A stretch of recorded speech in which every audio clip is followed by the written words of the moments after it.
ধন্যবাদ আমাদের হরিচন্দ্র জুবেনি ইউজ করার জন্য। তো প্রথমে কৃষকের মুখে আমরা শুনবো যে উনি ক্ষীরা খেতে আমাদের আরসিএম র্যাপিড বা অন্য উনি ইউজ করেছেন। তো ফারাকটা একটু একটু বলবেন দাদা, আপনার নামটা একটু বলুন। আমার নাম পর্তুজ এত দেবনাথ। জুড়ে জুড়ে বলুন। হ্যাঁ, নাম পর্তুজ দেবনাথ। হ্যাঁ, গ্রামটা শিবপুর। শিবপুর। আচ্ছা, আপনার কি সমস্যা ছিল ক্ষীরা খেতে? আমার খিরা খেতে সবটা কুবড়ে গেছিল। হ্যাঁ হ্যাঁ হ্যাঁ। তো এটা ইউজ করানোর কতদিন পরে ওইটা একটু রেজাল্ট আপনি পেয়েছেন? ও তো ইউজ করানোর মোটামুটি 4-5 দিন পরে আগাটা কিছু কিছু ফিরছে, কিছু কোনো ফিরছে না। হ্যাঁ হ্যাঁ। তো এটা একবারই দিয়েছেন আপনি?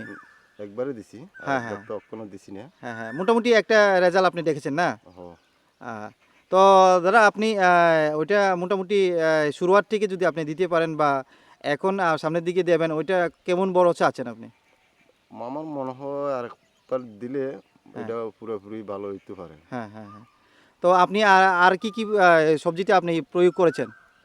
ওখানে খিরা খেতে দিছি, আর একটা তিতা করলা করলা? গাছে করলা গাছে দিছিলাম। হ্যাঁ হ্যাঁ। করলা কি হতো আপনার? করলাটা কোনো পুরোপুরি ফিরছে না। হ্যাঁ হ্যাঁ, মানে কেমন একটা রেজাল্ট দেখাচ্ছেন কি ওইটা? এটার রেজাল্ট কোনো দেখাইছে না। হ্যাঁ। তো মোটামুটি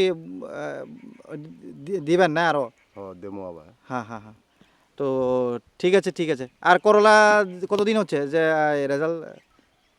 এই করলাটা তো ক্ষীরের সঙ্গে দিছিলাম। হ্যাঁ, 3-4 দিন 5 দিন। এরকম হ্যাঁ হয়েছে, 6 দিন হ্যাঁ মতো হয়েছে দিছি দিন। হ্যাঁ হ্যাঁ। ওকে ওকে, থ্যাংক ইউ দাদা।